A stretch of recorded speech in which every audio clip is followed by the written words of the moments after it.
looking in the viewfinder, I'm now a little concerned that this lipstick is making me look very pale and sickly, but to be totally honest, that would be very on brand. Hello my lovely beans, and welcome back to the Bean Book Club! That's a thing that happens every once in a while. For those of you that don't know, I have a book club, a monthly book club over on this channel where we read one book a month. It used to be 2 books, but that's unrealistic. It's gonna be 1 book a month. But the super cool thing is that one book is picked by you guys. You make recommendations to me over on Goodreads, and I pick one of the recommendations that you guys have made, and that's what we read for the month. So this is your monthly reminder to go and friend me on Goodreads if you want to make a suggestion for one of these future videos. Today we are talking about last month's book, which was highly recommended to me. It was crazy how many of you guys were like, yes, read that. And that is Ready Player One by Ernest, Cline. And if you have not gotten to read this book yet, let me give you a 30-second summary before I jump into spoiler land. The book takes place in the year 2044, so in the future when the world is not doing well. Reality is bleak.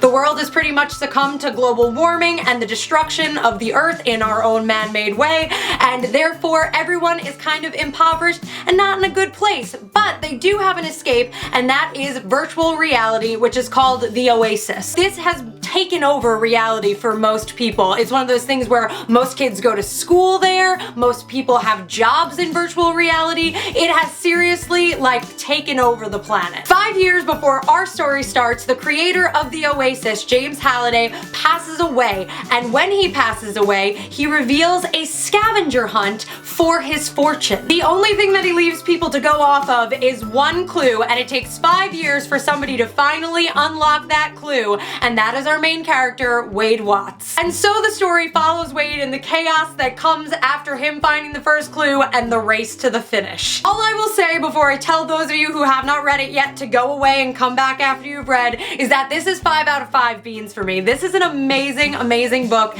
and I didn't think that I would love it as much as I did. This book is serious, it's funny, it's made for nerds and pop culture freaks like me, and this is actually being made into a movie by Steven Spielberg next year. So you know what? Steven don't usually take on bad stories. So go and read it, come back after you have, because now I'm gonna tread right into spoiler land. Like I just said, this book for me was a home run. Once you really get into him discovering the clue, like a couple chapters in, I completely started to understand why so many of you guys, specifically my viewers, recommended this to me and knew that I would love it. What's really awesome about this book is it's not just built for like video game nerds, as you would think from like the title Ready Player One and them talking about gaming so much. It's built for like pop culture nerds, it's built for book nerds, TV shows, classical nerds. One of my absolute favorite chapters of the book was when they replayed out War Games at that first gate, because War Games is one of my favorite movies, and that's an older thing that's not gonna appeal to everybody, but I feel like it's gonna make those who don't know War Games now go out and research War Games,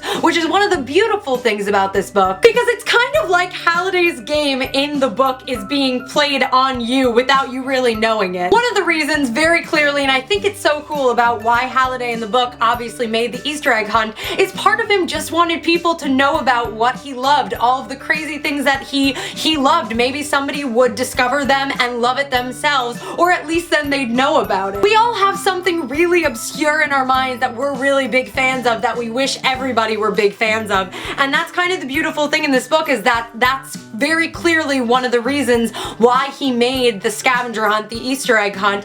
And what I mean by it kind of transferring onto the reader is that there were so many references in this book that I then pulled away from the book to research on my own, wondering what they were. And so it's almost like James Halliday is then affecting me in the same way that he affects the players of the game in the book. It's so meta. It's so interesting because this was one of those perfect examples of a book where it really was about the journey, not the end of the race. To be fair, in the first like 3 or 4 chapters of the book, I called a lot of the things that were going to happen. They told you specifically about Artemis, this person that Wade had a crush on. It would then make sense that they would introduce her later and that he'd actually get to know her. Kinda called that. We're working in virtual reality, so what's gonna happen in virtual reality? Some sort of form of catfishing where somebody's gonna look like how they don't in real life, or is gonna be a different gender than they are in real life. And I didn't call that Ayek was gonna be a girl, but I definitely thought thought that Ike was gonna be like either very much older than he said that he was or much younger. The moment that they introduced the Sixers into the game, you knew that they were going to be the enemy. And ultimately, I had a lot of confidence that Wade would in fact win and that he would end up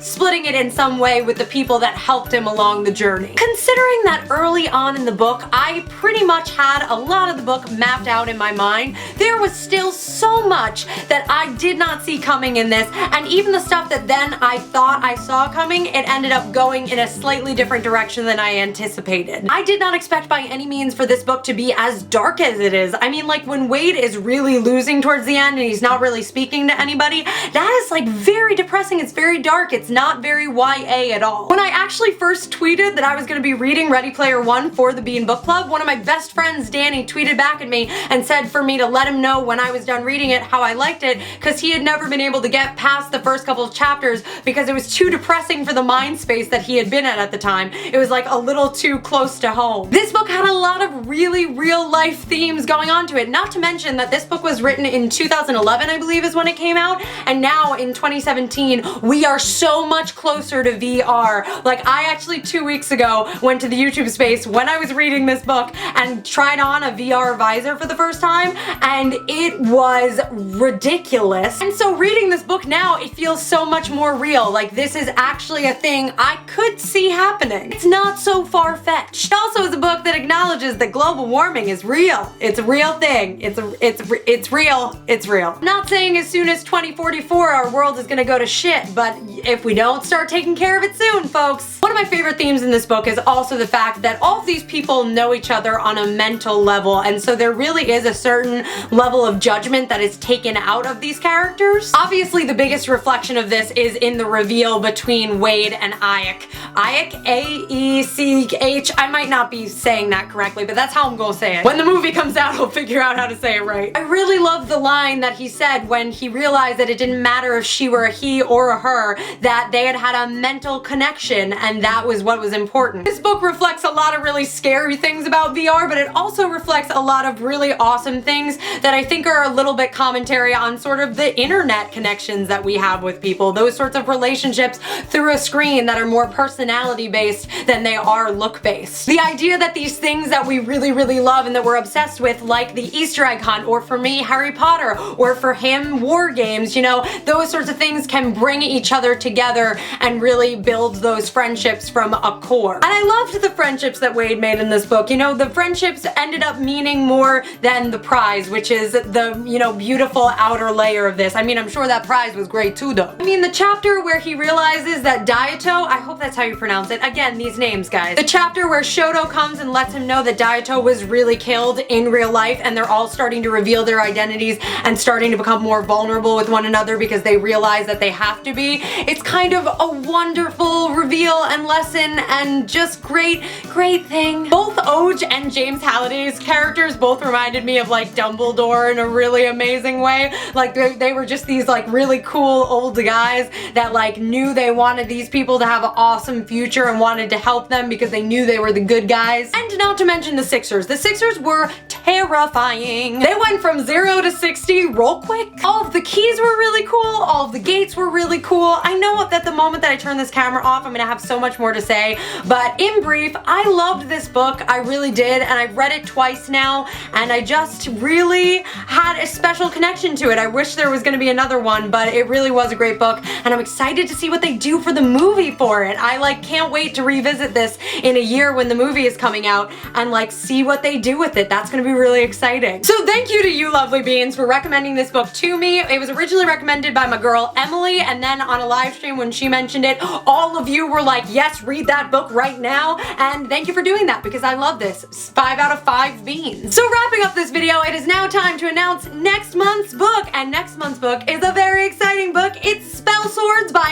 Snell. It is a YA fantasy novel that I am very, very excited to read, and I'm gonna put links to where you can get it and where it is on Goodreads in the bottom bar below. And again, if you want to make a recommendation to me over on Goodreads, all of that information will be in the bottom bar as well. Thank you guys so much for watching this video. If you liked it, be sure to hit that thumbs up button, share this video with a friend, and subscribe because I make videos. And otherwise, I will see you in my next video. Bye!